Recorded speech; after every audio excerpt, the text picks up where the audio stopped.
안톤 체호프 소설. 제목, 입맞춤입니다. 작품 배경 및 감상 포인트입니다.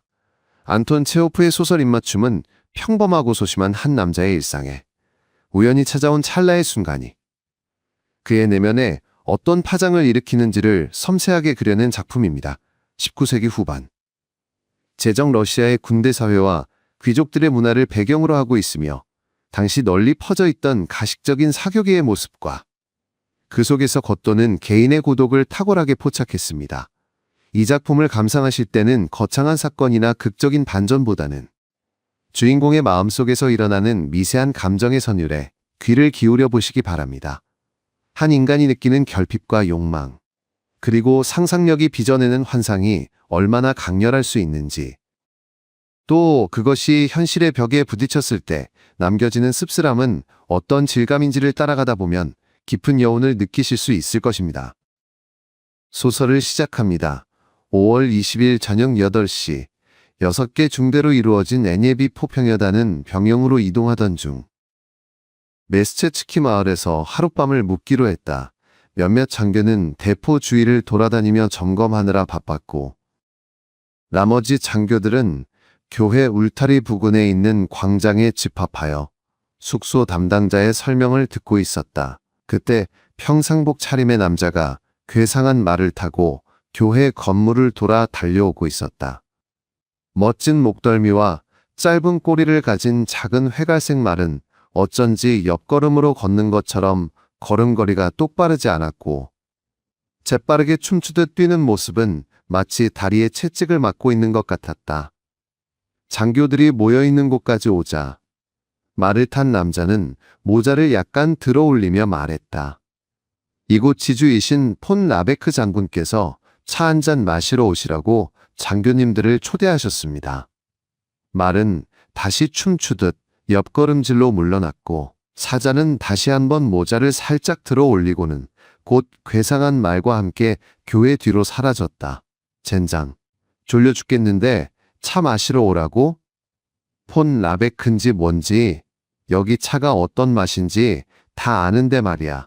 각자의 숙소로 가면서 짜증스럽게 중얼거리는 장교도 있었다. 6개 중대의 장교들은 모두 작년 기동 연습 때 카자크 연대 소속 장교들과 함께 지금과 똑같은 방식으로 퇴역 장군이라는 어느 지주 백작한테 초대받았던 일을 또렷하게 기억하고 있었다.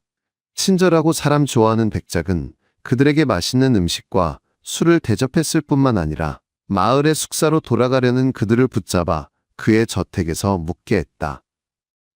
물론 아주 좋았다. 거기까지는 더할 나위 없이 좋은 일이었다. 하지만 최악은 그 늙은 퇴역 장군이 청년 장교들을 지나치게 좋아한다는 것이었다. 그는 동틀 때까지 장교들을 붙잡고 영광스러운 과거사를 말하고 이 방 저 방을 두루 안내하며 값비싼 그림과 오래된 판화, 진귀한 무기 등을 차례차례 보여주고 고관들이 보낸 친필 편지를 읽어주었다. 피곤에 지친 장교들은 공손히 듣고 보기는 하면서도 침대가 그리워서 소매 끝으로 하품을 감추었다. 하지만 저택 주인에게서 간신히 벗어났을 때는 이미 잠을 자기에는 너무 늦은 시간이었다. 폰 라베크도 딱 그런 사람 아닐까. 그런 사람이건 아니건 어쩔 수 없는 일이었다. 장교들은 깨끗한 군복으로 갈아입고 모두 함께 지주의 저택을 찾아 나섰다. 교회 근처 광장에서 길을 물으니 아랫길로 해서 교회 뒤쪽에 있는 개천을 따라 쭉 늘어선 가로수길을 따라가거나 교회에서 윗길을 따라 곧장 반마일쯤 가면 지주의 창고가 나온다고 알려주었다. 장교들은 윗길을 선택했다. 폰 라베크가 대체 누구야? 그들은 두런두런 이야기를 나누며 걸어갔다. 플레브나 전투에서 앵기병 사단을 지휘한 사람 아니야? 아니야. 그 사람은 폰 라베크가 아니라 그냥 라베였어. 폰도 붙지 않았다고. 날씨는 참 좋군. 지주의 첫 번째 창고에 닿자 길이 두 갈래로 갈라져 있었다. 한쪽은 곧장 뻗어 짙은 어둠 속으로 사라졌고 또 한쪽은 오른쪽에 있는 지주의 저택으로 뻗어 있었다. 장교들은 오른쪽 길로 들어서며 목소리를 낮추어 소곤거리기 시작했다. 길 양쪽에는 빨간 지붕의 석조 창고들이 줄줄이 늘어서 있었는데 지방도시에 있는 병영처럼 육중하고 위험이 있었다. 길 앞쪽에서 지주저택의 창문이 밝게 빛나고 있었다. 제군들, 징조가 좋은 걸. 우리 사냥개가 맨 앞에서 가는 걸 보니 뭔가 냄새를 맡은 모양이야. 누군가가 말했다. 맨 앞에서 걸어가는 사람은 로비트코 중이로 키가 크고 건장한 체격인데도 둥글둥글 살찐 얼굴에는 콧수염이 하나도 없었다. 벌써 25세가 넘었는데 말이다. 하지만 멀리서도 여자가 있는지 직감적으로 알아내는 능력만큼은 여단 내에서 소문이 파다했다. 그는 몸을 휙 돌리면서 말했다. 좋아, 분명히 여자들이 있어. 본능적으로 느낌이 온다니까. 폰 라베크가 저택 현관에 나와서 장교를 맞이했다. 풍채 당당한 평복 차림의 노인은 60쯤 돼 보였다. 장교들과 차례로 악수를 나누면서 그는 만나서 매우 기쁘지만 모처럼 초대한 장교 여러분들을 편히 하룻밤 묵어 가시라고 청할 수 없게 된 점을 부디 용서해달라고 말했다. 누이 동생들이 저마다 아이들을 데리고 놀러 온 데다 형제들과 이웃들까지 와 있어서 남은 방이 하나도 없다는 것이었다. 장군은 양해를 구하며 미소를 지었지만 작년의 백작에 비하면 전혀 반가워하는 표정이 아니었고 이렇게 장교들을 초대한 것도 예의상 그래야 한다는 집안 사람들의 견해를 마지못해 따랐을 뿐이라는 걸 분명히 알 수 있었다. 장교들은 양탄자 깔린 계단을 올라가며 마음이 불편해졌다. 하인들이 아래층 입구와 2층 객실들 사이를 허둥지둥 뛰어다니며 불을 켜고 있는 것을 보니 자기들이 이 저택에 뜻하지 않은 폐를 끼치고 있다는 생각까지 든 것이다. 아마 집안에 무슨 축하 행사가 있어서 누이 동생들이 아이들까지 데리고 와 있고 남동생도 와 있고 친지들이 모두 모인 모양인데 19명이나 되는 낯선 장교들이 반가울 리 없었다. 2층으로 올라가자 큰 방 입구에서 키가 크고 날씬한 노부인이 맞아주었다. 갸름하고 짙은 눈썹이 나폴레옹 3세의 왕비인 외제니 황후를 연상시켰다.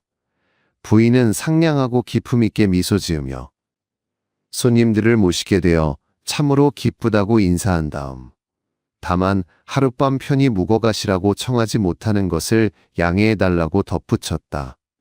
손님들에게서 얼굴을 돌릴 때마다 아름답고 기품 있는 미소가 갑자기 얼굴에서 사라지는 것으로 보아 부인은 그동안 숱한 장교들을 진절이 나도록 보고 살아서 지금은 장교 따위한테는 전혀 관심도 없고 지금 그들을 자기 저택에 초대하여 입에 발린 인사를 하는 것도 몸에 밴 교양과 사회적 신분 때문이라는 것을 분명히 알 수 있었다.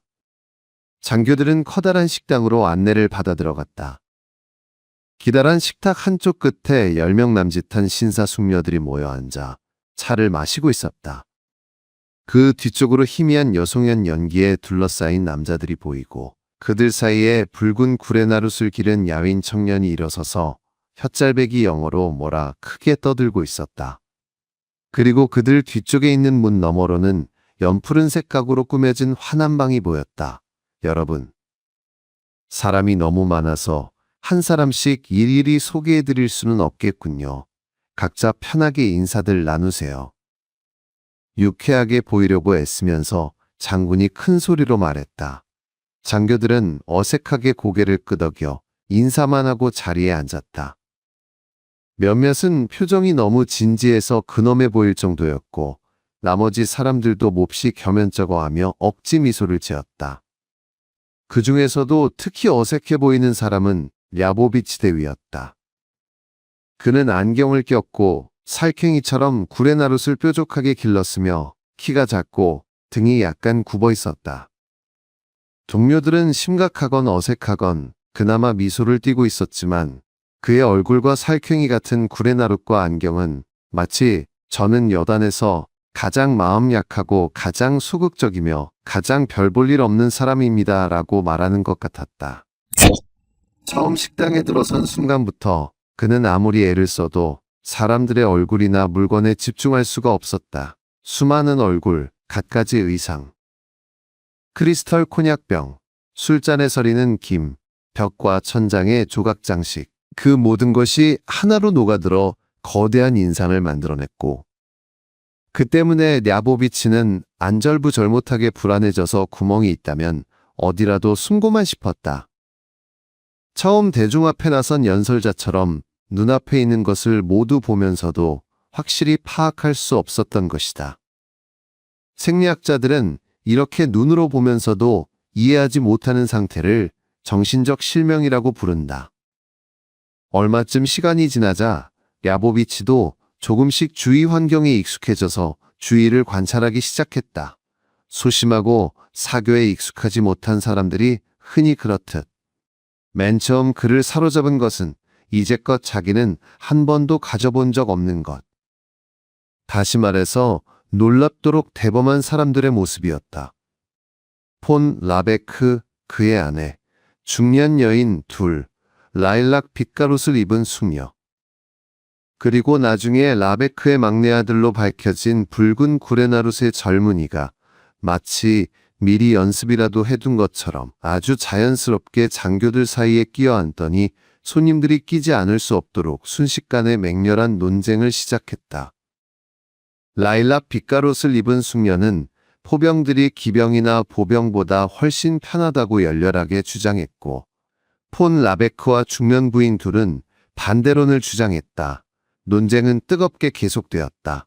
랴보비치는 라일락 숙녀가 도무지 자기와는 아무 상관도 없고 잘 알지도 못할 논쟁에 왜 그렇게도 열심인지 의아해하면서 그 얼굴에 가식적인 미소가 나타났다가 사라지는 모습을 지켜보고 있었다.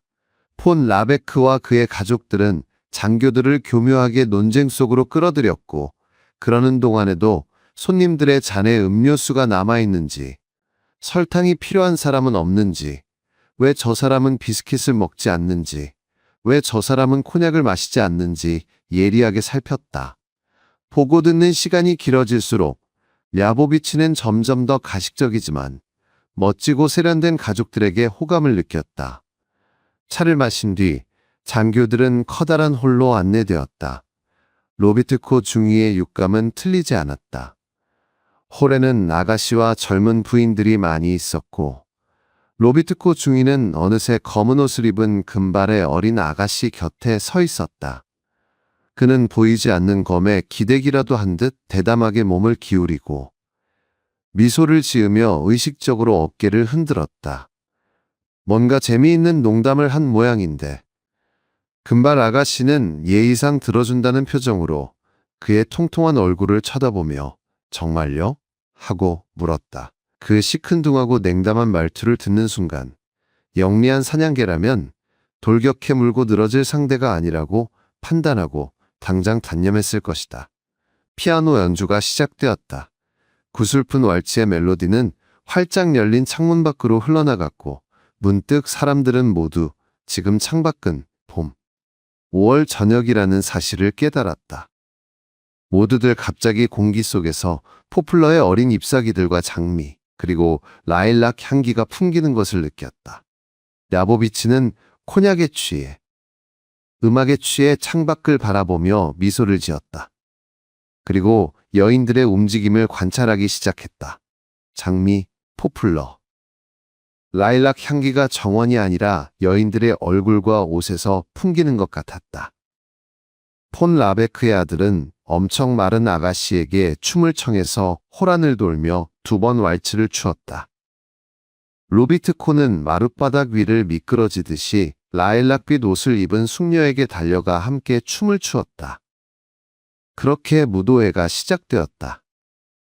랴보비치는 문 옆, 춤추지 않는 사람들 틈에 섞여 구경했다. 이제껏 춤이라곤 춰본 적이 없었고, 정숙한 여인의 부드러운 허리를 안아본 적도 없었다. 여러 사람들 앞에서 남자들이 낯선 여인의 허리를 안고, 여인들이 작은 손을 남자들의 어깨에 올려놓는 모습이 그는 참 좋아 보였다. 하지만 자기는 꿈도 못 꿀 일이었다. 한때는 동료들의 그런 용기와 당당한 모습을 부러워하면서 비참해지곤 했었다. 마음 약하고 등도 구부정하고 존재감이라고는 없는 데다 키도 작고 구레나룻이 살쾡이 같다는 자격지심 때문이었다.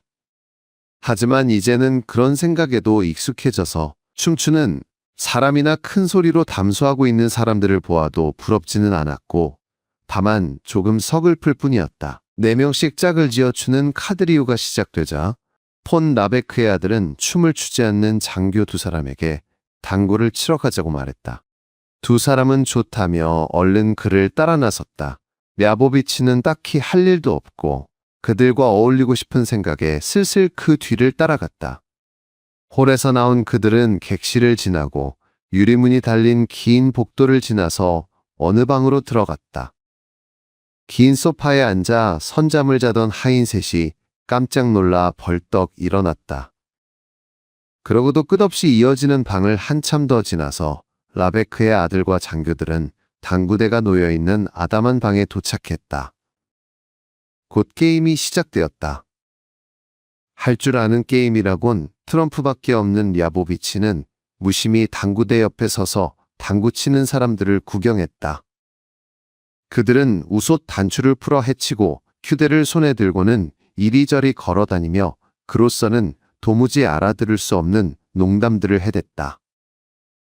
그들은 랴보비치에게는 아예 관심도 없었다. 어쩌다 팔꿈치가 닿거나 휴대가 그의 옷에 걸리면 비로소 얼굴을 돌리고 실례라고 말할 뿐이었다. 아직 첫 게임도 끝나기 전에 그는 벌써 지루해졌고 자기가 그들을 방해하고 있는지도 모른다는 생각이 들기 시작했다. 그래서 다시 홀로 돌아가려고 밖으로 나왔다. 그런데 돌아가는 길에 사소한 문제가 생겼다. 한참 가서야 길을 잘못 들었다는 사실을 깨달은 것이다. 아까 올 때는 하인 셋이 선잠을 자다 깬 방이 분명히 있었는데 5개의 방을 지나도 통 그들 모습이 보이지 않았다. 잘못 왔다는 것을 깨달은 그는 다시 길을 되짚어 돌아가서 오른쪽으로 걸어갔다. 그러자 이번에는 어둠침침한 서재 비슷한 방이 나왔다. 아까 당구대가 있는 방으로 갈 땐 보지 못했던 방이었다. 그곳에서 잠시 망설이며 서 있던 그는 어떻게든 되겠지 하며 바로 앞에 있는 문을 과감하게 열고 들어갔다. 이번에는 완전히 캄캄한 방이었다. 맞은편 문틈에서 밝은 빛이 새어나오고 있었고 그 문 저쪽에서는 슬픈 마주르카의 멜로디가 어렴풋이 들려왔다. 그 방도 저 홀처럼 창문이 모두 활짝 열려 있어서 포플러와 라일락, 장미꽃 향기가 풍기고 있었다. 랴보비치는 망설이며 그 자리에 섰다. 바로 그때 갑자기 다급한 발소리와 사각사각 비단 옷자락 스치는 소리가 나더니 나지막이 왔군요 하는 소리와 함께 부드럽고 향긋한 진짜 여자의 팔이 분명한 2개의 팔이 그의 목을 휘감고 그의 볼에 따스한 볼을 대고는 입을 맞추었다. 하지만 곧바로 여인은 낮은 비명을 지르며 뒤로 펄쩍 물러섰다. 질색하는 표정이 그대로 느껴졌다. 랴보비치도 하마터면 비명을 지를 뻔했지만 꾹 눌러 참고 밝은 빛이 새어나오는 옆방문을 열고 안으로 들어갔다. 그가 찾아 헤매던 그 홀이었다. 심장이 쿵쿵 거칠게 뛰고 있었고 손도 눈에 띄게 떨리고 있었기 때문에 그는 재빨리 2 손을 등 뒤로 감췄다.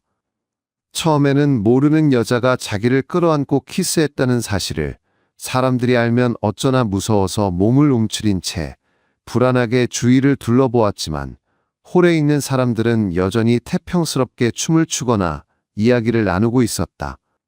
그는 비로소 오늘 밤 처음으로 맛본 새로운 기분에 젖어들었다. 평생 처음 그에게 뭔가 알 수 없는 이상한 일이 일어난 것이다. 바로 조금 전에 부드럽고 향긋한 2 팔에 안겼던 그의 목덜미는 향유를 바른 기분이었고 미지의 여인이 입맞춘 왼쪽 뺨에는 박하수처럼 가볍고 상쾌한 느낌이 어려 있었는데 그 자리를 만질수록 상쾌한 느낌이 더욱 강렬해졌다. 머리끝에서 발끝까지 그의 온몸은 알 수 없는 신비한 느낌으로 가득 찼고 그 느낌은 점점 더 커져만 갔다. 춤을 추고 싶었고, 떠들고 싶었고, 정원을 뛰어다니며 큰 소리로 웃고 싶었다. 등이 구부정하든, 구레나룻이 살쾡이 같든, 외모가 눈에 띄지 않든, 언젠가 우연히 자기에 대해 그렇게 얘기하는 여인들의 대화를 엿들은 적이 있었다. 아무 상관없었다. 얼마나 밝고 환하게 웃었던지 마침 지나가던 폰 라베크 부인이 걸음을 멈추고 그의 얼굴을 쳐다볼 정도였다. 저택이 참 마음에 듭니다. 그가 안경을 고쳤으며 말했다. 장군 부인은 미소를 지으며 원래는 아버지의 집이었다고 말하고는 그에게 부모님은 살아계시는지, 군대에서 얼마나 오래 복무했는지, 왜 그렇게 말랐는지 등을 물었다. 그의 대답이 끝나자 부인은 다시 가던 길을 갔지만 그는 부인과 대화를 나눈 뒤에는 한층 더 밝고 명랑해졌으며 오늘 밤 얼마나 훌륭한 사람들에게 둘러싸여 있는지 생각했다. 저녁 식사를 하는 동안 랴보비치는 음식을 기계적으로 먹고 마시면서 남들이 무슨 이야기를 하는지 신경 쓰지 않고 바로 조금 전에 있었던 사건을 이해해 보려고 했다. 사실 신비롭고 로맨틱한 사건이긴 해도 해석하기 어려운 일은 아니었다. 어떤 아가씨나 부인이 그 캄캄한 방에서 미래를 약속하고 애타게 기다리다가 야보비치를 그 사람으로 착각한 것이 분명했다. 길을 잃고 헤매다 그 캄캄한 방에서 걸음을 멈추고 잠시 망설이며 서 있는 모습이 누군가를 기다리는 사람으로 보였을 테니까. 그 입맞춤 사건을 야보비치는 그렇게 이해했다. 그 여인은 누굴까? 그는 여인들의 얼굴을 둘러보며 생각했다. 젊은 여자가 분명해. 나이 든 여자가 그런 미래를 하지는 않을 테니까. 그리고 그 여자가 숙녀라는 건 비단 옷자락 스치는 소리. 그 향기, 그 목소리로 알 수 있어. 그는 젊은 나일락 아가씨를 쳐다보면서 무척 매력적인 아가씨라고 생각했다. 아름다운 어깨와 팔, 영리한 얼굴과 밝은 목소리. 야보비치는 그 미지의 여인이 바로 이 아가씨면 좋겠다고 생각했다. 하지만 그녀가 가식적으로 웃을 때 기다란 콧마루에 주름이 잡히는 걸 보자 어쩐지 나이 들어 보였다. 그는 검은 옷을 입은 금발 아가씨에게 눈을 돌렸다. 더 젊고, 더 심플하고, 더 순수하고, 이마가 무척 아름다웠으며 와인을 마시는 모습이 무척 우아했다. 야보비치는 이제 이 아가씨가 그 여인이었으면 참 좋겠다고 생각했다. 하지만 곧 그녀의 얼굴이 납작하다고 생각하기 시작했고 다시 옆에 있는 여인에게로 눈길을 돌렸다. 알아맞히기 힘드네. 라일락 아가씨의 어깨와 팔, 금발 아가씨의 이마, 그리고 로비트코 왼쪽에 앉아있는 아가씨의 눈을 합하면 그는 계속 상상하면서 이런 조합을 만들어 보았지만 그 자리에서 그런 사람을 찾을 수는 없었다. 저녁 식사가 끝나자 손님들은 작별 인사를 하며 감사의 말을 건넸다. 주인 부부는 다시 한번 모두에게 하룻밤 묵어가도록 붙잡지 못하는 것을 사과했다. 정말 반가웠습니다. 여러분, 돌아가실 때도 꼭 들러주세요. 격식 차리지 마시고요. 어느 길로 가실 겁니까? 윗길로요. 그러지 말고 정원을 가로질러 아랫길로 가세요. 그쪽이 더 가깝습니다. 폰 라베크 장군이 말했다. 이번에는 진심이었다. 손님을 맞이할 때보다도 배웅할 때가 훨씬 더 진실하고 친절한 법이니까. 장교들은 정원으로 나왔다. 밝고 시끄러운 실내에 있다가 나와서 그런지 정원은 한층 더 어둡고 고요하게 느껴졌다. 출입문까지는 모두 말없이 걸었다. 다들 조금 취한 상태였기 때문에 유쾌한 기분이었지만 어둠과 고요함이 잠깐 생각에 잠기게 만들었다. 아마 모두 야보비치와 같은 생각을 했을 것이다. 언젠가는 자신들도 폰 라베크처럼 정원이 딸린 커다란 저택에서 가족과 함께 살며 사람들을 초대해서 가식적으로나마 그들을 융숭하게 대접할 멋진 날이 올까. 출입문을 나서자 그들은 동시에 떠들기 시작했고 아무 이유 없이 큰 소리로 웃어댔다. 그들은 좁은 오솔길을 따라 강 쪽으로 내려갔다. 그리고 다시 강물을 따라서 덤불과 도랑, 물 위에 드리워진 버드나무 가지들을 헤치며 걸어갔다. 너무 어두워서 강물과 좁은 오솔길만 겨우 보였고 맞은편 강둑은 완전히 어둠 속에 잠겨 있었다. 검은 물 위에서 여기저기 별빛이 깜박였다. 물 위에 비친 별빛이 일그러져 있는 것으로 보아 물살이 빠르다는 것을 짐작할 수 있었다. 사방은 고요했다.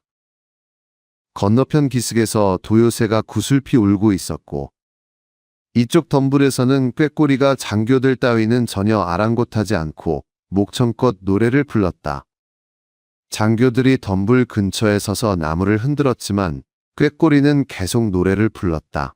웬 배짱이래. 우리가 바로 옆에 서 있는데도 신경도 안 쓰잖아. 인정.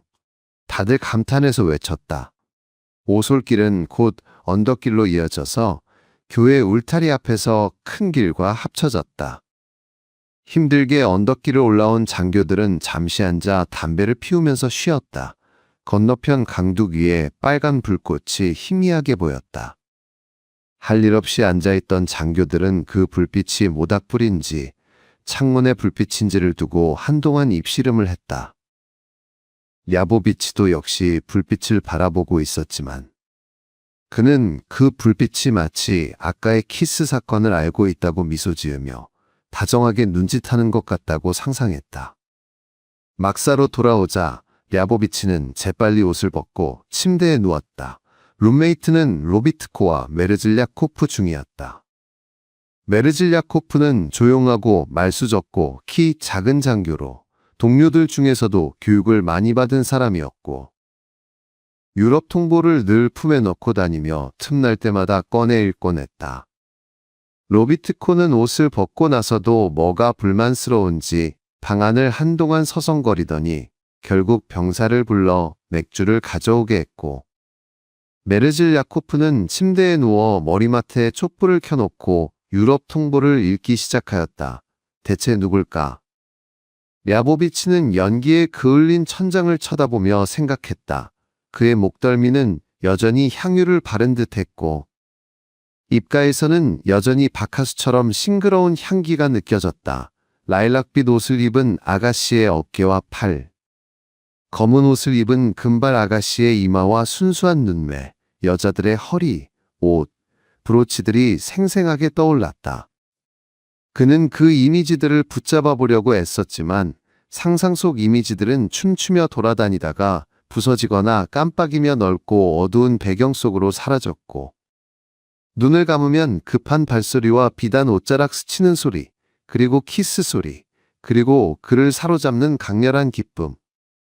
그런 기쁨에 몸을 맡긴 채 그는 당번병이 돌아와서 맥주를 구하지 못했다고 보고하는 소리를 들었다. 로비트코는 화가 나서 다시 서성거리기 시작했다. 이 자식 바보 아냐? 얼마나 멍청하면 그 흔한 맥주 하나 못 구해오냐고. 에잇, 멍청한 놈. 그는 랴보비치 앞에 섰다, 메르즐야코프 앞에 섰다 하면서 말했다. 여기서 맥주를 못 구하는 건 당연한 거야. 메르즐야코프가 유럽 통보에서 눈도 떼지 않고 말했다. 아, 그래. 그렇게 생각해. 아이고, 주여. 달나라에선 늘 맥주와 여자를 못 찾을까. 당장 나가서 구해와야지. 내가 맥주를 구해오지 못하면 날 사기꾼이라고 욕해도 좋아. 로비트코가 분개하며 말했다. 그는 옷을 입는다. 긴 부츠를 신는다 하며 한참을 꾸물거리더니 묵묵히 담배까지 한 대 피우고 나서야 마지못해 밖으로 나갔다. 라베크, 그라베크, 레베크던가 혼자 가긴 싫은데 제기랄. 랴보비치. 산책하러 가지 않을래? 응? 문 앞에서 걸음을 멈추고 그가 중얼거렸다. 아무 대답이 없자 그는 도로 들어와서 옷을 벗고 침대에 누웠다. 메르즐야코프는 한숨을 쉬고는 유럽 통보를 옆으로 밀어놓고 촛불을 껐다. 로비트코는 어둠 속에서 담배를 피우며 뭐라 혼자 중얼거렸다.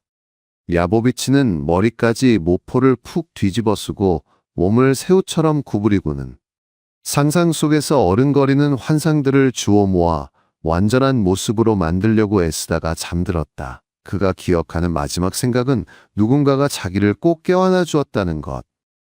남들에게는 시시할지도 모르지만 자기에게는 정말 특별하고 엄청 기쁜 일이 일어났다는 것이었다. 이 생각은 꿈속에서도 그를 떠나지 않았다. 그가 잠에서 깨어났을 때는 목덜미에 향유를 바른 듯한 기분이나 입술 근처의 알싸한 박하 향기는 사라졌지만 어제와 마찬가지로 기쁨은 여전히 가슴 속에서 밀려가곤 했다. 그는 기쁨의 찬눈으로 지금 막 떠오른 햇살에 금빛으로 물든 창문을 바라보았다. 그때 창밖에서 큰 소리가 들렸다. 이제 막 도착한 야보비치 중대의 중대장 레베체키가 여느 때처럼 큰 소리로 특무상사와 이야기를 나누고 있었다. 그 밖에는 중대장이 고함을 질렀다. 어제 말편자를 바꿀 때 말입니다. 중대장님. 비둘기호의 말굽에 상처가 났습니다. 수의사가 식초를 갠 진흙을 발라주었고 그 말은 지금 따로 가게 했습니다. 그리고 중대장님. 어제 아르체미에프가 술에 만취해서 중위님이 그를 예비포차의 앞에 태우도록 명령했습니다. 특무상사는 카르포프가 트럼펫에 다는 새 장식끈과 천막의 말뚝 챙기는 일을 잊었고 장교들이 어젯밤 폰라베크 장군의 저택으로 초대받아 갔다 왔다고 보고했다. 상사의 보고가 이어지는 도중에 창문으로 붉은 수염의 레베체키가 쑥 나타났다. 근시인 그는 눈을 가늘게 뜨고 아직 잠이 덜 깬 장교들에게 인사했다. 모두 이상 없지? 그가 물었다. 말 한마리가 새 목걸이 때문에 목을 다쳤습니다. 중대장은 한숨을 쉬고 잠깐 생각한 뒤 큰 소리로 말했다. 나는 지금 알렉산드라 예브그라포브나를 만나러 갈 생각이야. 그럼 잘들 가게.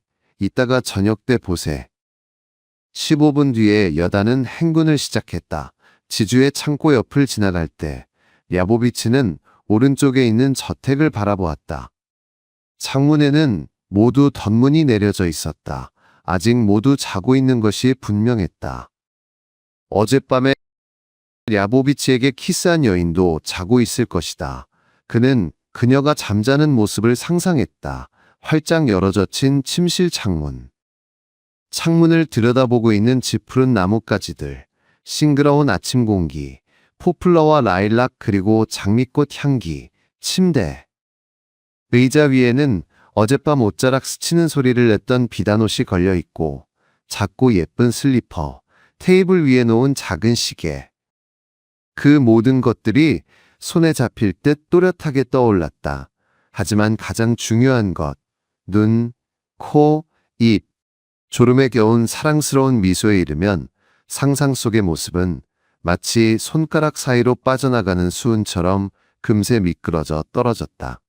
말을 타고 반 마일쯤 가다가 다시 뒤돌아보니 노란 교회와 저택과 강과 정원이 햇빛 속에서 빛나고 있었다.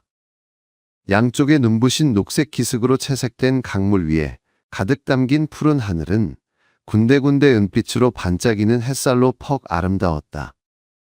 야보비치는 마지막으로 메스체츠키 마을을 쭉 둘러보았다. 왠지 무척 친하고 가까운 친구와 헤어지는 것처럼 슬펐다. 눈앞에는 옛날부터 낯익은 재미없는 광경이 펼쳐져 있었다. 오른쪽을 보아도 왼쪽을 보아도 아직 덜 자란 호밀밭과 메밀밭, 그리고 그 위를 이리저리 날아다니는 까마귀 떼뿐이었다. 앞쪽으로 보이는 것은 먼지와 뒷머리의 행렬이고 뒤를 돌아보아도 역시 먼지와 사람의 얼굴뿐이었다. 맨 앞에는 칼을 찬 병사 4명이 발맞추어 걸어가고 있었다. 그들은 전이 되었다. 그 뒤에는 군악대 무리, 그 뒤에는 말을 탄 트럼펫 주자들이 걸어갔다. 전이대와 군악대는 장례 행렬에서 횃불을 든 사람들처럼 일정한 거리를 유지해야 한다는 것을 까맣게 잊어버리고 저 멀리 앞장서 나가 있었다. 야보비치는 오중대의 일포차를 따르고 있었다. 그래서 앞에서 행진하는 4개 중대가 훤히 보였다.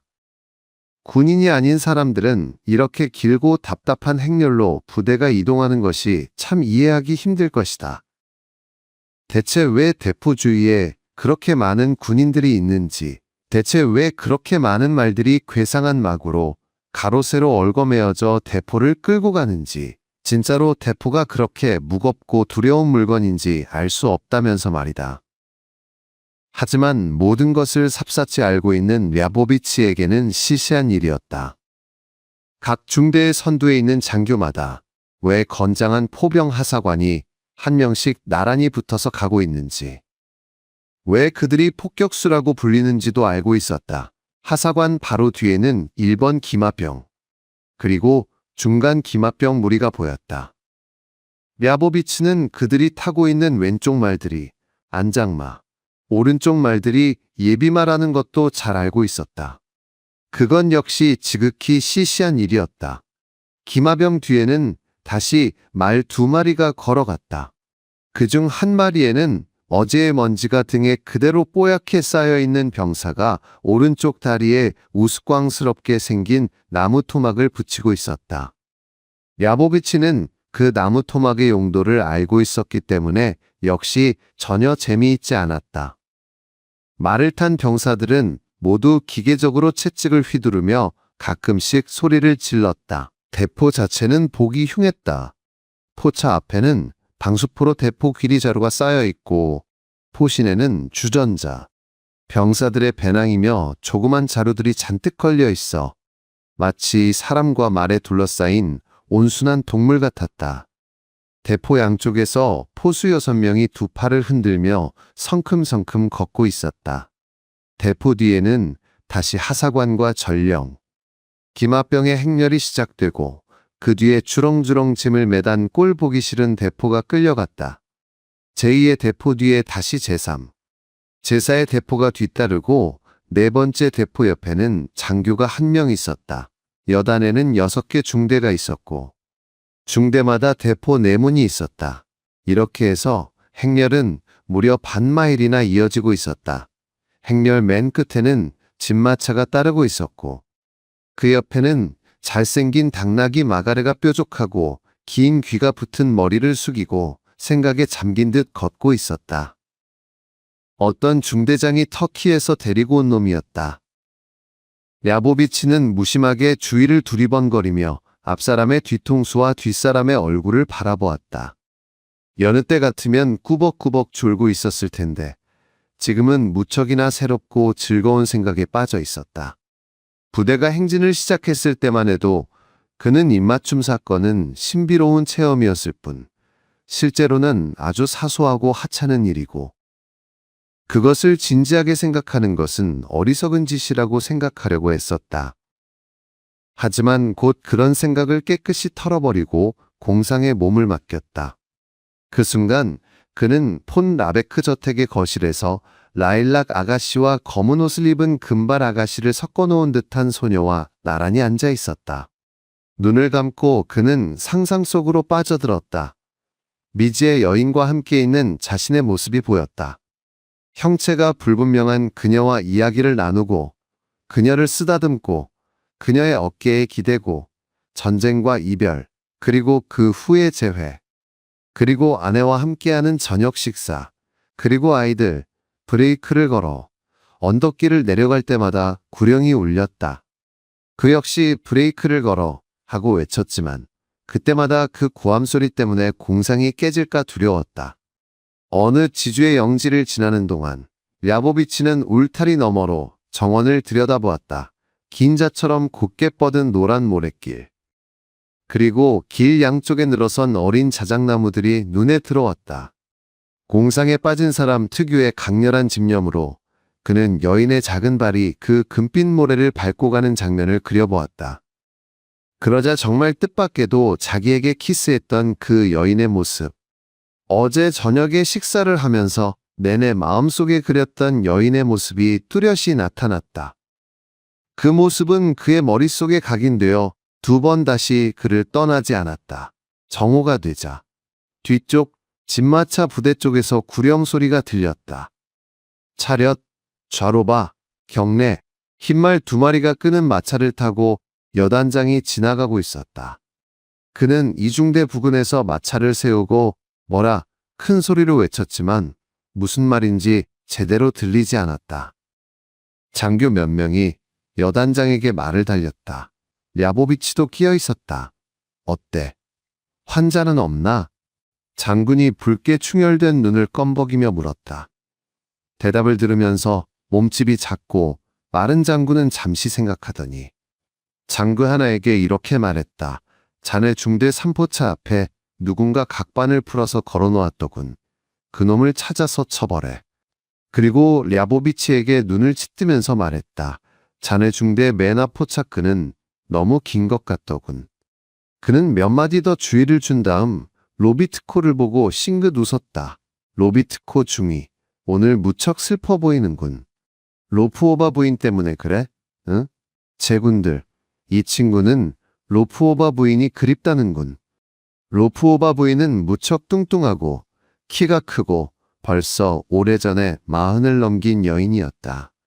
몸집이 큰 여인만 보면 나이가 몇이든 입맛을 다시는 장군은 부하 장교들도 같은 취향인 것으로 억측하고 있었다. 장교들은 공손하게 미소를 지었다. 여단장은 자기 농담에 기분이 좋아져서 껄껄 웃으며 마부의 등을 툭 치고는 경례했다. 마차는 다시 앞으로 굴러갔다. 랴보비치는 장군의 마차 뒤로 피어오르는 자욱한 먼지를 바라보며 생각했다. 지금 내가 꿈꾸고 있는 건 사실 불가능한 것도 비현실적인 것도 아니야. 오히려 지극히 평범한 일이지. 누구에게나 있을 수 있는 일이라고. 저 장군만 해도 젊은 시절에는 사랑에 빠졌을 테지. 아내도 있고 아이들도 있는 걸 보면 말이야. 바프체르 대위도 그래. 꼴보기 싫은 시뻘건 목덜미에 허리가 어딘지 모르는 몸을 갖고도 아내에게 사랑받으며 산단 말이지. 살리마노프도 저렇게 거칠고 타타르인처럼 융통성이라고는 없는데도 역시 연애해서 결혼했어. 나도 그들과 똑같은 인간이니. 언젠가는 그런 경험을 하게 될 거야. 자기도 평범한 사람이니. 평범한 삶을 살게 될 것이라고 생각하자 기쁨이 차오르며 용기가 솟아났다. 그는 대담하게 그 여인의 모습과 마침내 오고야 말 행복을 그리며 상상의 날개를 펼쳤다. 저녁 무렵 여단이 중간 야영지에 도착하자 장교들은 각자의 천막 속으로 들어가 휴식을 취했다. 야보비치와 메르즐야코프 그리고 로비트코는 커다란 괴짝 주위에 둘러앉아 저녁을 먹고 있었다. 메르즐야코프는 무릎 위에 유럽 통보를 올려놓고 천천히 음식물을 씹으면서 읽고 있었고 로비트코는 쉴 새 없이 떠들면서 맥주를 따라 마셨다. 랴보비치는 온종일 공상을 해서 그런지 머리가 멍해진 채 말없이 맥주를 마셨다. 그런데 맥주를 3잔 마시고 나자 거나하게 취기가 돌면서 자기가 경험한 새롭고 충격적인 사건을 동료들에게 말하고 싶은 강렬한 충동을 느꼈다. 라베크 댁에서 이상한 일이 있었어. 당구장에 갔다가 그는 무심하고 아이러니하게 말하려고 애쓰면서 입을 열었다. 그는 그 입맞춤 사건에 대해 아주 구체적으로 자세히 말했다. 그런데 겨우 몇 분도 안 돼서 이야기가 끝났다. 그건 정말 뜻밖이었다. 그 입맞춤 사건에 대해서는 다음날 아침까지 얘기해도 모자랄 줄 알았는데 말이다. 로비트코는 자기가 워낙 거짓말을 잘하니까 다른 사람의 말도 잘 믿지 않았다. 그래서 그런지 이야기를 듣고 나서는 의심스러운 듯 그를 쳐다보고 싱긋 웃었다. 메르즐야코프는 여전히 유럽 통보에서 눈도 떼지 않은 채 눈썹을 찌푸리며 말했다. 이상한 일이군. 참 이상해. 이름도 부르지 않고 남자 목에 매달리다니. 아마 정신병자였을 거야. 그래, 정신병자였을 거야. 야보비치가 동의했다. 전에 나한테도 그 비슷한 일이 있었어. 로비트코가 놀란 표정으로 말했다. 작년에 코브노에 갔을 때였어. 기차 2등 칸에 탔는데 어찌나 사람이 많은지 잠을 잘 수가 없더라고. 그래서 차장에게 50코 페이카를 집어주었더니 내 여행 가방을 들고 칸막이한 다른 객실로 안내해 주는 거야. 드러누워 담요를 덮었어. 어두웠어. 알겠지? 그런데 갑자기 누군가가 내 어깨를 잡고 얼굴에 숨을 내쉬는 거야. 손을 움직여보니 누군가의 팔꿈치가 닿더라고. 눈을 떠보니 웬 여자였어. 검은 눈동자. 싱싱한 연어처럼 빨간 입술. 정열적으로 숨쉬는 콧구멍. 가슴은 마치. 잠깐만. 가슴은 그렇다 치고 입술은 어떻게 봤어? 그렇게 어두웠다면서?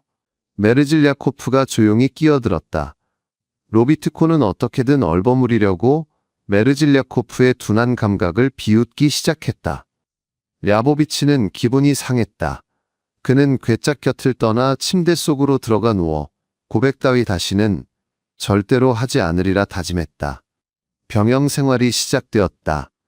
그날이 그날 같은 하루하루가 지나갔다. 그런 속에서도 랴보비치는 마치 사랑에 빠졌던 사람처럼 느끼고 생각하고 행동했다. 매일 아침 당번병이 새순물을 가져오면 그는 차가운 물에 머리를 담그면서 자기 인생에도 따스하고 환희에 찬 순간이 있었다고 생각했다. 저녁에 동료들이 연애 경험이나 여자 이야기를 꺼내면 그는 귀를 기울이면서 가까이 다가갔는데 마치 자기들이 참가한 전투 이야기를 듣는 병사처럼 열띤 표정이었다. 그리고 어느 날 밤 장교들이 사냥개 로비트코를 앞세우고 인근 마을로 돈 주안적인 습격을 감행한 적이 있었는데 랴보비치도 그 습격에 참가하긴 했지만 내내 마음이 편치 않았고 깊은 죄의식을 느꼈으며 마음속 그녀에게 용서를 빌었다. 여가 시간이나 잠이 오지 않는 밤이면 어린 시절과 아버지와 어머니, 친밀하고 가까운 온갖 것들을 회상하다가도 결국은 늘 메스체츠키 마을, 괴상하게 걷는 말, 폰 라베크, 외제니 황후를 닮은 부인, 어두운 방, 문틈으로 새어나오는 밝은 빛으로 이어졌다. 8월 31일, 그는 다시 병영을 떠나게 되었다. 이번에는 여단 전체가 아니라 2개 중대만 가는 것이었다. 그는 마치 고향으로 돌아가는 사람처럼 흥분했다. 괴상하게 걷는 말, 교회, 가식적인 폰 라베크 가족들. 그리고 어두운 방이 정말 그리웠다. 그동안 그렇게나 자주 사랑에 빠진 사람을 기만했던 마음속 소리는 이번에는 반드시 그 여인을 만날 수 있을 거라고 속삭였고 앞날에 대한 걱정이 그를 사로잡았다. 어떻게 그 여인을 만나게 될까? 만나면 무슨 말을 해야 할까? 그 여인은 입맞춤 사건을 기억할까? 혹시 만나지 못하더라도 그 캄캄한 방 안을 걸어다니며 지난 날을 추억하는 것만으로도 충분히 행복할 거야.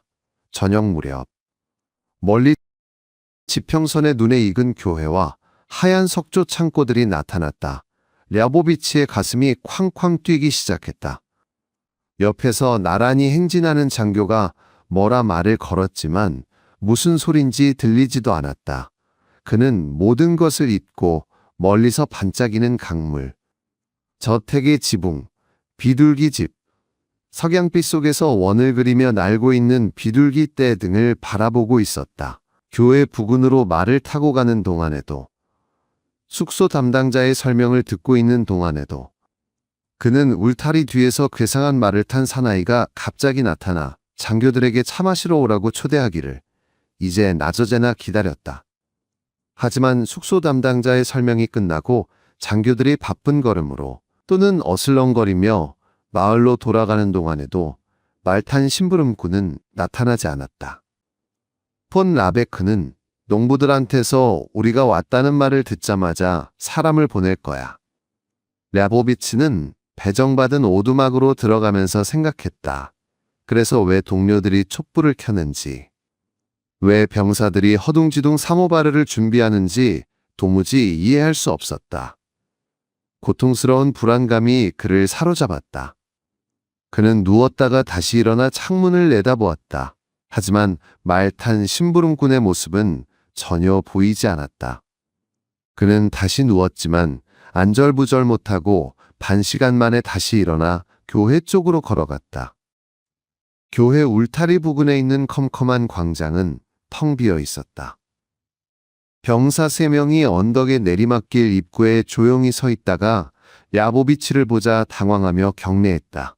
그는 경례로 답하고 전에 와본 적이 있는 오솔길을 따라 아래로 내려갔다. 건너편 강둑 위로 하늘은 온통 진홍색으로 물들어 있었다. 달이 떠올랐다. 농부의 아낙돌이 큰 소리로 이야기를 나누며 채소밭에 양배추 잎을 따고 있었다. 채소밭 너머로 어둠 속에 잠긴 농가가 두세 채 보였다. 하지만 이쪽 강둑은 지난 5월과 똑같은 풍경이었다. 좁다란 오솔길, 덤불숲, 물 위로 늘어진 버드나무.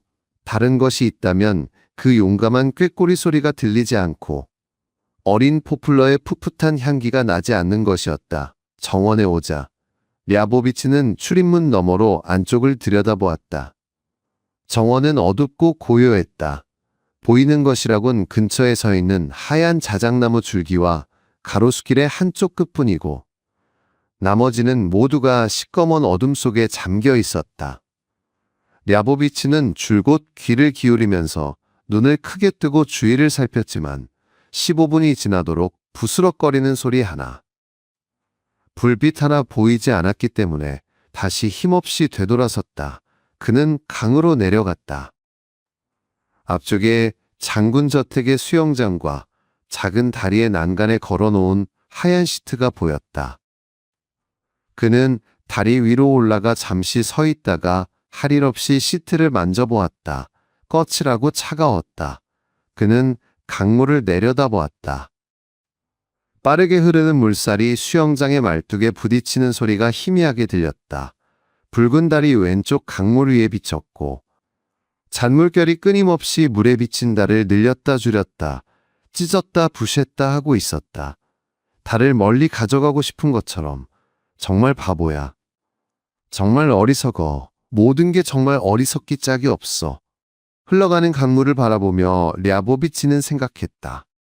더 이상 아무것도 기대할 것이 없어진 지금에야 그는 입맞춤 사건도 막연한 희망도 부질없다는 것을 깨달았다. 장군 저택에서 심부름꾼을 보내지 않은 것도, 다른 사람으로 잘못 알고 키스한 그 여인을 다시는 만나지 못하리라는 것도 분명해졌다. 그 여인을 만나게 된다면 그게 오히려 이상한 일이라는 것도. 강물이 흘러가고 있었다. 어디로? 왜? 지난 5월에도 강물은 이렇게 흘렀다. 5월에 흘러간 그 물은 더 큰 강으로, 더 큰 강에서 바다로 흘러들어갔겠지. 그 물이 증발하여 비가 되었을 테고 어쩌면 바로 그 물이 지금 또 랴보비치의 눈앞을 흐르고 있을지도 모른다. 왜? 무엇 때문에? 온 세상, 인생의 모든 것이 알 수 없는 장난처럼 보였다. 그는 강물에서 눈을 돌려 하늘을 바라보며 운명이 어떻게 미지의 여인의 모습을 빌려 자기를 애무해 주었는지 회상했다. 그리고 그 이후 여름 내내 그를 사로잡았던 상상과 환영을 돌아보았다. 그러자 자기의 삶이 정말 지루하고 빈약하고 비참한지 뼈저리게 느껴졌다. 한참 뒤 숙소로 돌아와 보니 동료들이 한 사람도 보이지 않았다. 장교들 모두 폰 라베크 장군의 초대를 받아 저택으로 갔다고 당번병이 보고했다.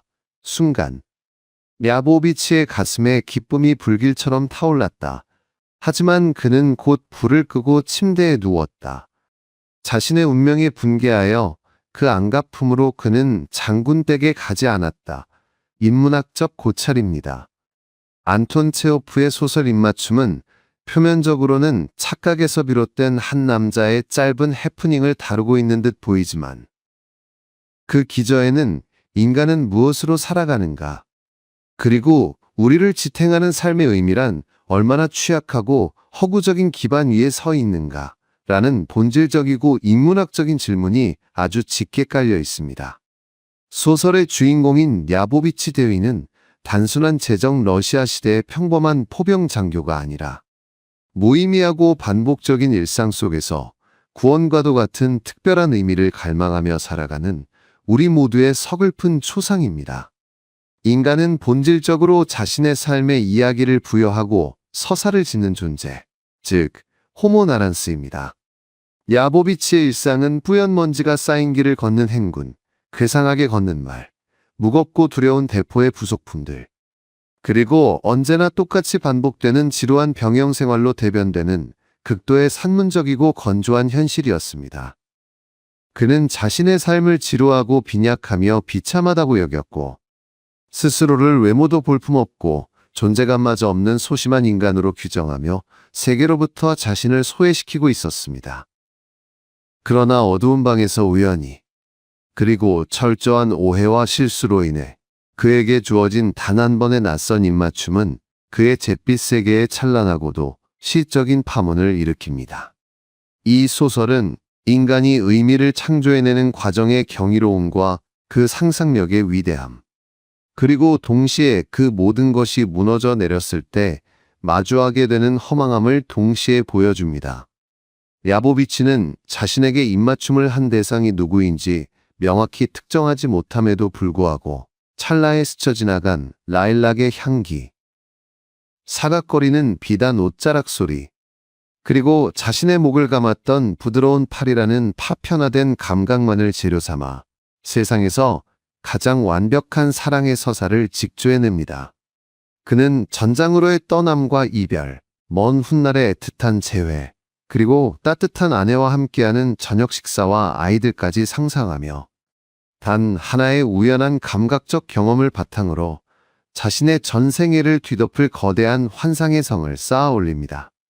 이는 인간이라는 존재가 어떻게 아주 작은 희망의 씨앗 하나만으로도 삶의 무거운 심을 견뎌낼 거대한 힘을 얻는지, 그리고 어떻게 철저히 무의미한 현실에 스스로 의미의 색채를 덧칠하며 살아가는지를 너무나도 아름답고 애처롭게 증명하는 대목입니다.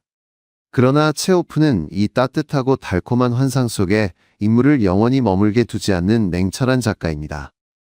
계절이 바뀌어 여름이 지나고 가을의 문턱에서 다시 찾아온 마을에서 그를 맞이한 것은 지난 봄의 용감한 꾀꼬리 소리도 풋풋한 라일락 향기도 없는 적막하고 차가운 강물뿐이었습니다.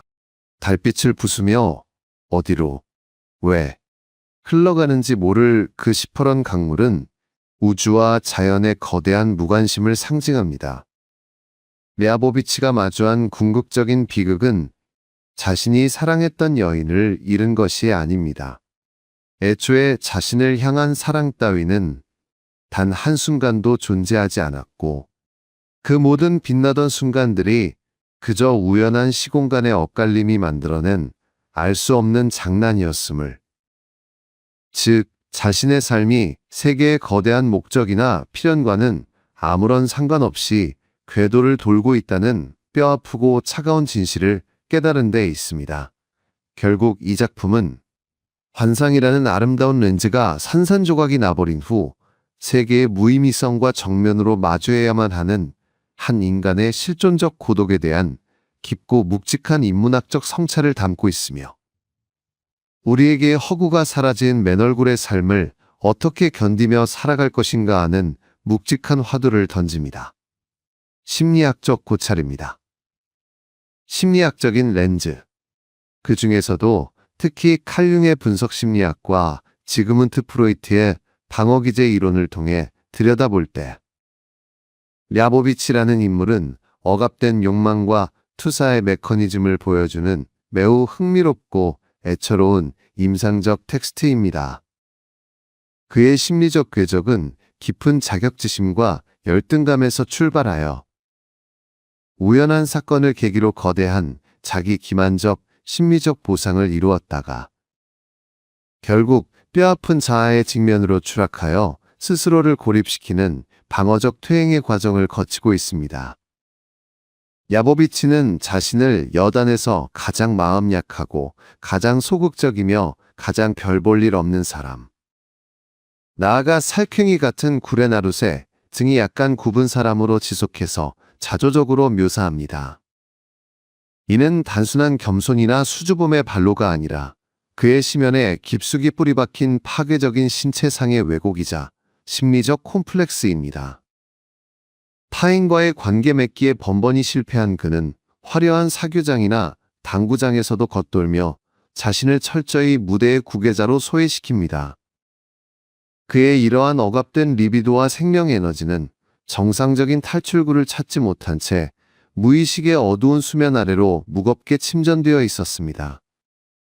이때 저택의 캄캄하고 낯선 방에서 벌어진 우연한 입맞춤은 이 억압된 에너지를 일거에 폭발시키는 강력한 심리적 방아쇠가 됩니다. 심리학에서 일컫는 투사란 자신의 내면적 욕구나 해결되지 않은 감정을 외부의 대상에게 더 씌우는 현상을 말합니다.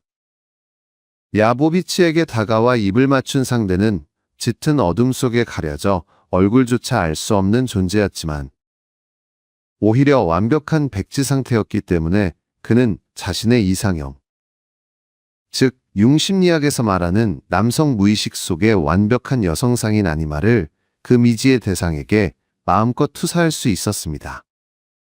라일락 옷을 입은 아가씨의 아름다운 어깨와 팔, 금발 아가씨의 고결한 이마를 자의적으로 조합하여 세상에 존재하지 않는 완벽한 여성의 형상을 머릿속으로 창조해내는 야보비치의 기이한 정신적 작업은 그의 무의식이 현실의 결핍을 채우기 위해 얼마나 강렬하게 애착과 결속을 갈망하고 있었는지를 처절하게 증명합니다. 입맞춤 직후 그가 갑자기 당당한 태도로 폰 라베크 부인과 대화를 나누는 등 일시적으로 애고가 비대해진 것은 누군가에게 사랑받고 있다는 거대한 착각이 그의 오랜 심리적 방어벽을 단숨에 허물고 엄청난 자존감의 상승을 가져왔기 때문입니다. 그러나 여름이 지나고 가을이 되어 다시 그 마을을 찾았을 때 말탄 사자가 오지 않고 정원이 적막한 고요함에 휩싸여 있음을 두 눈으로 확인하는 순간 그가 여름 내 정성껏 구축해온 심리적 보상체계는 완전히 와해되고 맙니다. 동료들이 모두 장군의 초대를 받아 저택으로 떠났음에도 불구하고 랴보비치가 홀로 어두운 숙소에 남아 침대에 눕는 결말부의 행위는 수동적 공격성이자 뼈아픈 심리적 퇴행의 발현입니다. 자신의 운명에 분개하여 그 안갚음으로 장군 댁에 가지 않았다는 그의 심리 상태는 잔인한 현실, 즉 자신은 결코 사랑받는 특별한 존재가 아니며 그 누구도 어두운 방에서 자신을 애타게 기다리지 않았다는 차가운 팩트로부터 자아의 완전한 붕괴를 막기 위해 스스로 완벽한 고립을 선택하는 눈물겨운 심리적 방어 기제로 해석할 수 있습니다. 환상이라는 진통제가 사라진 후 그가 선택할 수 있는 유일한 생존 방식은 철저한 단절이었던 것입니다. 철학적 고찰입니다. 안톤 체호프의 작품 세계 기저에 무겁게 흐르고 있는 철학적 세계관은 실존주의. 그 중에서도 특히 알베르 카뮤가 천착했던 부조리의 개념과 아르투르 쇼펜하우어의 염세주의적 인식론과 깊이 맞닿아 있습니다. 랴보비치의 짧고도 강렬했던 내면의 여정은 모든 사건과 사물에서 의미를 갈구하는 이성적 인간과 그 어떠한 내재적 의미나 목적도 품고 있지 않은 채 침묵으로 일관하는 세계가 정면으로 충돌할 때 필연적으로 발생하는 철학적 비극의 축소판입니다. 텅 빈 강가에 서서 흘러가는 강물을 바라보며 강물이 흘러가고 있었다. 어디로? 왜? 라고 내뱉는 랴보비치의 독백은 이 소설이 도달한 철학적 인식의 가장 숭고하고도 서늘한 절정입니다. 이성적인 존재로서의 인간은 세상에서 벌어지는 모든 사건, 즉 만남과 엇갈림, 입맞춤과 이별의 이면에 모종의 인과관계와 운명적인 필연성이 존재할 것이라고 맹신합니다. 하지만 체호프가 펜끝으로 그려내는 우주는 완벽한 우연과 무목적성으로 가득 찬 공허한 공간입니다. 길을 안내하러 온 심부름꾼의 말이 다리에 채찍을 맞아 비틀거리고 옆걸음질을 치며 걷는 모습은 어딘가 고장난 듯 굴러가는 세계의 맹목성을 암시하며 어둠 속 덤불에서 오는 꾀꼬리는 곁에 시끄러운 장교들이 있건 말건 인간의 운명이 비극으로 치닫건 말건 전혀 아랑곳하지 않고 그저 생물학적 본능에 따라 자신의 노래를 부를 뿐입니다. 우주와 대자연은 개인의 기쁨과 슬픔, 찬란한 착각과 뼈아픈 상실에 철저히 무관심합니다. 어두운 방에서의 입맞춤은 신이 내린 운명적 계시도, 로맨틱한 서사의 시작도 아닌 그저 광활한 시공간 속에서 우연히 엇갈려 발생한 아주 사소한 물리적 에러에 불과했습니다. 이 맹목적이고 차가운 우연성을 날 것 그대로 수용하는 것은 서사를 통해 생존해온 인간에게 가장 감당하기 힘든 형이상학적 고통을 안겨줍니다.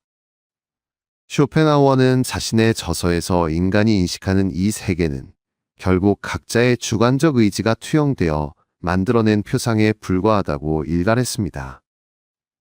야보비치가 몇 달 동안 온몸으로 경험했던 그 달콤한 사랑의 환희와 기대감은 실제 현실 속에 실제하는 여인이 제공한 것이 아니라 그 자신의 맹목적인 생애 의지가 결핍을 채우기 위해 결사적으로 직조해낸 강력하고도 헛된 표상이었습니다. 그는 먼지 날리는 팍팍한 행군 길 위에서도 자신의 머릿속에 지어올린 환상의 성체 안에서 철학적 의미의 구원을 맛보았습니다. 그러나 결국 강물 위에서 산산조각 나는 달빛을 보며 그는 이 모든 세계가 바보 같고 어리석으며 알 수 없는 장난임을 뼈저리게 깨닫습니다. 환상이 산산이 조각난 자리에 남는 것은 차갑고 텅 빈 실존의 심연뿐입니다. 하지만 야보비치가 장군의 저택으로 가는 화려한 길을 거부하고 어두운 막사의 침대에 눕는 행위를 단순한 패배나 절망으로만 치부할 수는 없습니다. 이는 거짓된 희망의 달콤함과 가식적인 세계의 논리에 더 이상 자신을 기만당하도록 내버려 두지 않겠다는 고통스럽지만 더없이 명징한 진실을 껴안는 실존주의적 주체의 처절하고도 위대한 결단이기 때문입니다. 우리는 철저히 무의미한 세계 속으로 이유 없이 던져진 존재들이지만 역설적으로 그 세계의 무의미함을 똑바로 직시하고 얄팍한 환상을 걷어낼 때 비로소 진정한 삶의 민낯과 대면할 수 있음을 체호프는 이 쓸쓸한 장교의 뒷모습을 통해 조용히 웅변하고 있습니다.